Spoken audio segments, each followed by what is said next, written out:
Meu nome é Wilson, eu sou pastor da igreja Aliança Cristã e Missionária Vista Verde, que fica na cidade de São José dos Campos, em São Paulo.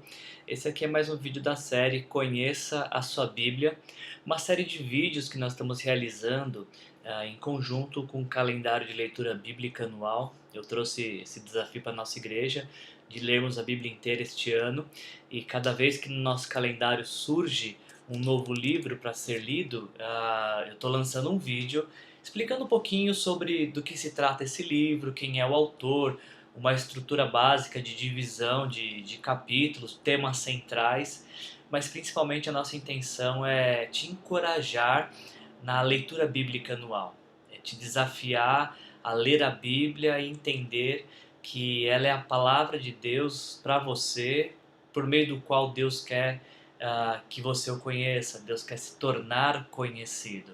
Sempre que você lê a Bíblia, o autor, que é o Espírito Santo, se senta do seu lado para falar ao seu coração verdades sobre a eternidade, sobre o reino de Deus. Então, leia a sua Bíblia. Você vai ter experiências incríveis com Deus que te criou para a eternidade. O vídeo de hoje, nós vamos gravar sobre o livro de Romanos. Estamos no Novo Testamento, caminhando no final do ano, já estamos no meio do Novo Testamento, o livro de Romanos. Esse livro foi escrito pelo apóstolo Paulo, uma das suas primeiras redações. Alguns até chamam o livro de Romanos de a teologia sistemática do apóstolo Paulo, tendo em vista tantos conceitos que ele desenvolve com tanta consistência.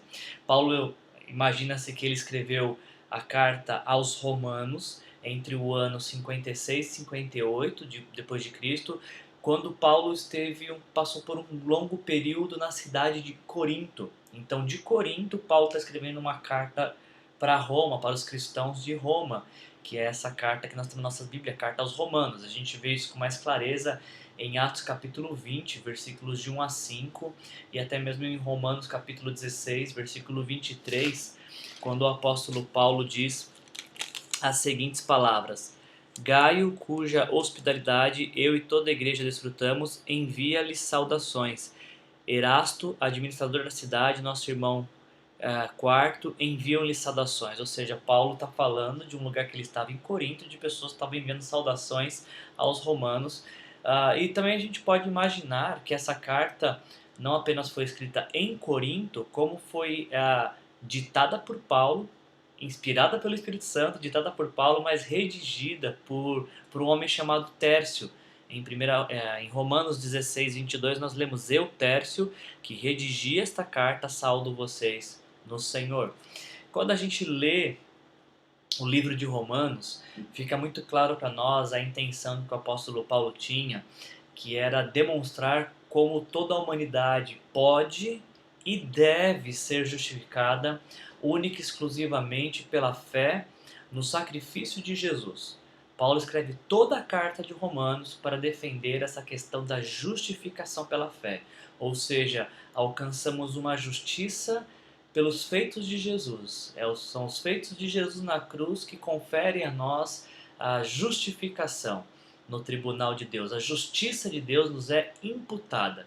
Não merecemos essa justificação, essa absolvição, mas pela fé em Jesus nós recebemos o perdão, a graça e a vida eterna. Por isso, uma boa palavra para resumir o livro de Romanos seria a palavra justificação. E se a gente resume o livro de Romanos na palavra de justificação, um bom versículo para resumir todo o livro, ou que dá um bom direcionamento, apontamento para que o livro está tratando, seria Romanos capítulo 1, versículo 16, 17, onde nós lemos o apóstolo Paulo dizendo: Não me envergonho do Evangelho. É uma temática do livro, né? O Evangelho, o que é o Evangelho. E o apóstolo Paulo diz: Não me envergonho do Evangelho, porque ele é o poder de Deus para a salvação de todo aquele que crê. Primeiro do judeu, depois do grego, porque no Evangelho é revelada a justiça de Deus. Uma justiça que do princípio ao fim é pela fé, como está escrito: o justo viverá pela fé. É assim que Paulo abre esse escrito, e é assim que ele nos conduz na compreensão do livro de Romanos. Nós temos uma divisão clássica de Romanos, assim a gente pode entender, é como se fossem dois volumes nesse mesmo livro. Do capítulo 1 ao capítulo 11, o apóstolo Paulo vai nos dizer o que foi que Deus fez. Quais são as obras de Deus que nos possibilitam a salvação. E do capítulo 12 ao 16, o apóstolo Paulo vai nos dizer então como devemos viver por conta daquilo que Deus fez. Capítulo 1 a 11, primeira divisão, o que foi que Deus fez? Capítulo 12 a 16, como devemos viver por conta daquilo que Deus fez. Então, nesse pensamento, nesta divisão de dois volumes, Romanos 1, Romanos 2, dentro do mesmo livro, a gente podia pensar então no capítulo 1, do versículo 1 até o versículo 17, como a introdução deste livro, a introdução dessa carta, onde o apóstolo Paulo se apresenta, ele fala um pouquinho da sua compreensão, do seu chamado, depois ele fala da expectativa que ele tem de visitar a igreja em Roma, todo o seu anseio por compartilhar com aquele grupo algum dom espiritual para fortalecê-los, também desfrutar dessa visita para ser enviado para outros lugares, para proclamar o Evangelho.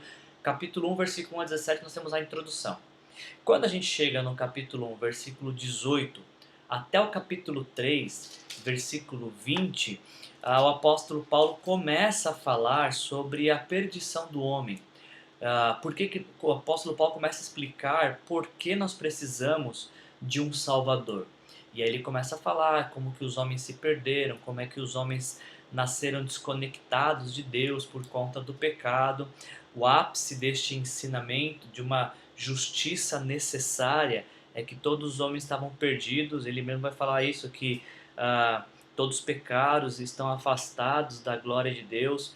A sentença mais forte dessa primeira parte da necessidade que nós temos de um Salvador se encontra no capítulo 3, versículo 20, quando o apóstolo Paulo fala portanto, ou seja, depois que ele construiu todo o seu pensamento para justificar a nossa perdição, ele conclui dizendo, capítulo 3, versículo 20, portanto, ninguém será declarado justo diante de Deus, baseando-se na obediência à lei, pois é mediante a lei que nos tornamos plenamente conscientes do pecado. Algumas pessoas talvez diziam para Paulo, ou era comum naqueles dias, como nos nossos dias, quando se perguntavam qual é a sua expectativa de ir para o céu. Quando você morrer, você imagina que você vai para o céu por quê? E como nos nossos dias, algumas pessoas diziam com uma resposta referente à lei. Nunca matei, nunca roubei, coisas do tipo. Só que o apóstolo Paulo fala que a lei, ela existe para nos mostrar o quão distante nós estamos do padrão de Deus, da santidade de Deus. A lei, ela não é uma lei para nos salvar, mas é uma lei que aponta a nossa transgressão. Por isso que o apóstolo Paulo fala, você que está se baseando de que você vai para o céu porque você nunca matou, nunca roubou, você está perdido, porque ninguém será declarado justo diante dele se baseando na obediência à lei. E aí, se a carta terminasse aqui, no capítulo 3, versículo 20, nós estaríamos todos desesperados, porque não haveria salvação para nós. Mas ainda bem que depois do capítulo 3, versículo 20, tem o versículo 21, que seria então a segunda divisão, ou segundo momento desta carta, quando o apóstolo Paulo fala da justiça providenciada. Uma vez que nós não podemos nos salvar com base na obediência à lei, como vamos ser salvos? Do capítulo 3, versículo 21, até o capítulo 8, versículo 39, o apóstolo Paulo começa a discorrer sobre como podemos ser salvos. E ele começa a apresentar, então, a fé como um meio de salvação, ou meio de salvação, mas não a fé simplesmente como um objeto de crença, mas sim a fé como confiança em alguém, mais especificamente confiança única e exclusiva em Jesus. Em Jesus nós encontramos tudo aquilo que precisamos para viver.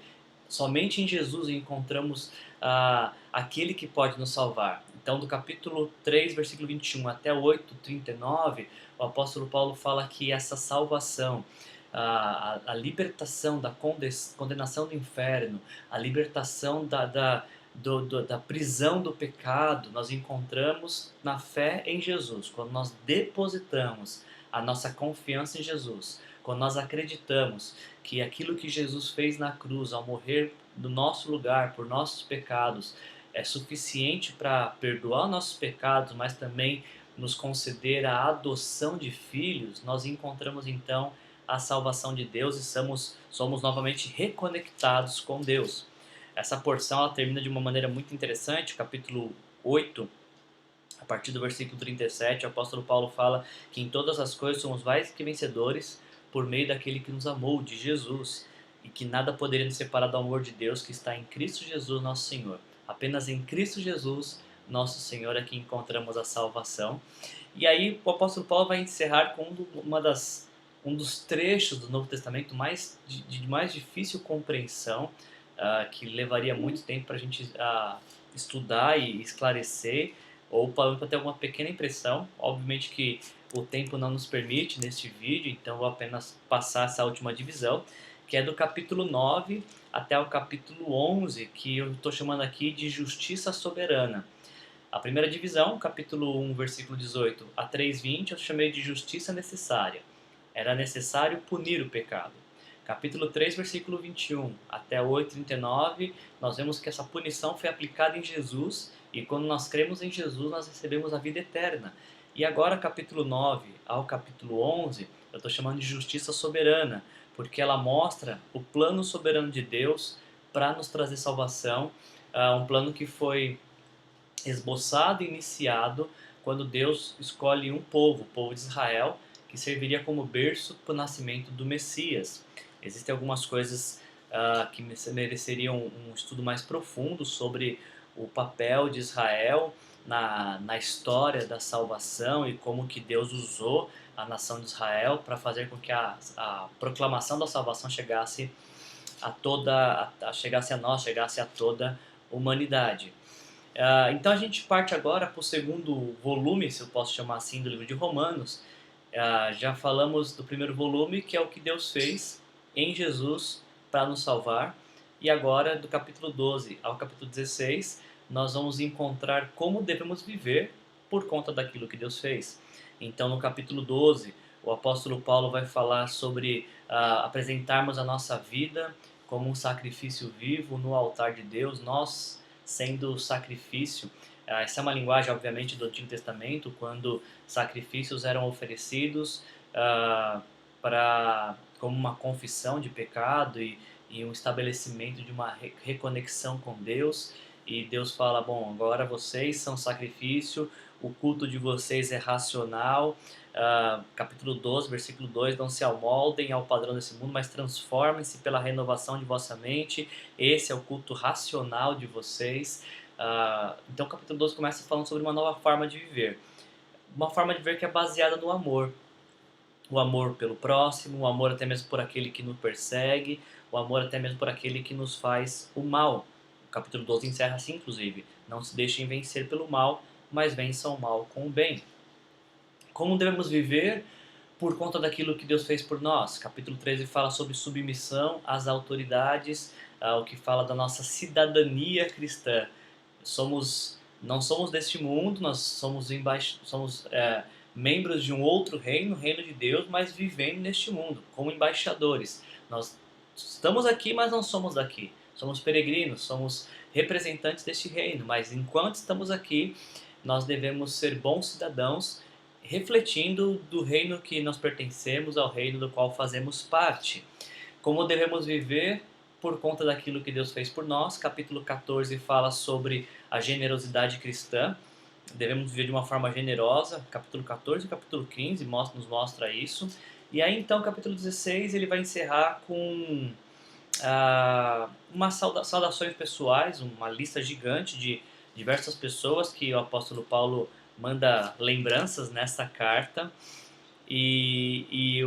A carta encerra com uma doxologia no capítulo 16, versículo 25, que diz: ora, aquele que tem poder para confirmá-los pelo meu evangelho e pela própria proclamação de Jesus Cristo, de acordo com a revelação do mistério oculto nos tempos passados, mas agora revelado e dado a conhecer pelas escrituras proféticas, por ordem do Deus eterno, para que todas as nações venham a crer nele e a obedecer-lhe. Sim, ao único Deus sábio seja dada glória para todo sempre, por meio de Jesus Cristo. Amém. Amém. Quando a gente lê essa carta de Romanos, uma carta que tem que ser lida com calma, fazendo muitas anotações, fazendo alguns questionamentos para poder depois fazer uma investigação e buscar entender. Quando a gente lê essa carta de Paulo aos Romanos, eu acho que tem algumas coisas que já ficam destacadas para nós. A mais importante delas é crer que apenas Jesus pode nos salvar. Quando você lê Romanos, essa tem que ser uma conclusão natural. A salvação só existe em Jesus. Capítulo 3, versículo 26. No presente, Deus demonstrou a sua justiça a fim de ser justo e justificador daquele que tem fé em Jesus. É a fé em Jesus que nos salva, é a fé em Jesus que nos justifica. Uma outra lição importante do livro de Romanos é uma vez que nós compreendemos que fomos salvos por Jesus, uma vez que nós entregamos nossa vida para Jesus e confessamos Jesus como Senhor e Salvador da nossa vida, nós devemos viver de forma coerente a essa salvação. Alguém que se diz salvo tem que viver como alguém salvo. É o que diz Romanos capítulo 12 a capítulo 16. E por fim, finalizando, gente, uma lição interessante ao ler o livro de Romanos é que o Evangelho, ele não era o poder de Deus apenas na época do apóstolo Paulo, no ano 56 depois de Cristo. Nós estamos no dia 18 de novembro de 2021 e o Evangelho continua sendo, ao longo de milhares de anos, o Evangelho continua sendo o poder de Deus para a salvação de todos os que vierem a crer nesta mensagem do Evangelho, a mensagem de que Jesus morreu pelos nossos pecados e ressuscitou para nos conceder salvação. E é por isso que a gente precisa continuar proclamando o Evangelho, porque as pessoas só podem ser salvas por meio de ouvirem o Evangelho. O apóstolo Paulo fala isso em Romanos capítulo 10, versículos 14 e 15, né? Que a salvação ela vem pelo ouvir e ouvir a palavra de Deus, ouvir o Evangelho. Então, eu encerro esse vídeo com esse desafio. Se você ainda não teve essa experiência de entregar a sua vida para Jesus, o que o livro de Romanos diz é que o Evangelho é o poder de salvação para todo aquele que crê. Se você crê em Jesus como o Senhor e Salvador da sua vida, entregar sua vida para Ele hoje, se arrepender de seus pecados e deixar que Jesus conduza a sua vida pelo Espírito Santo, você será salvo hoje, porque o Evangelho é o poder da salvação. Com uma simples oração, você apenas diga: Senhor Jesus, eu me arrependo dos meus pecados, te entrego a minha vida e te recebo como meu Senhor e Salvador. Essa simples oração, obviamente que com fé, com sinceridade, essa é a oração que te salva. É a oração que te fará fechar os olhos na história em algum momento, mas quando eles se abrirem, se abrirão na eternidade com Jesus. E se você um dia já fez essa oração, então é a sua vez agora de conduzir outros a fazer essa oração de entrega e receberem Jesus como Senhor e Salvador de sua vida e terem suas vidas transformadas pelo poder do Evangelho. Crer naquilo que Jesus fez na cruz transforma a nossa vida, porque crer que aquilo que Jesus fez na cruz é suficiente para nos livrar da ira de Deus também nos ensina que essa crença, essa fé nos promove um futuro eterno. E não apenas um futuro eterno, mas um presente glorioso sobre o poder do Espírito Santo. Esse é mais um vídeo da série Conheça a Sua Bíblia. Conheça a Sua Bíblia porque conhecendo a Sua Bíblia você vai conhecer o quanto Deus te ama e o quanto Ele se importa com você. Se você gostou desse vídeo, por favor, peço que você possa curtir essa mensagem, compartilhar com seus amigos e se você não se inscreveu no nosso canal, se inscreva no nosso canal. Te vejo no nosso próximo vídeo. Até lá, um grande abraço.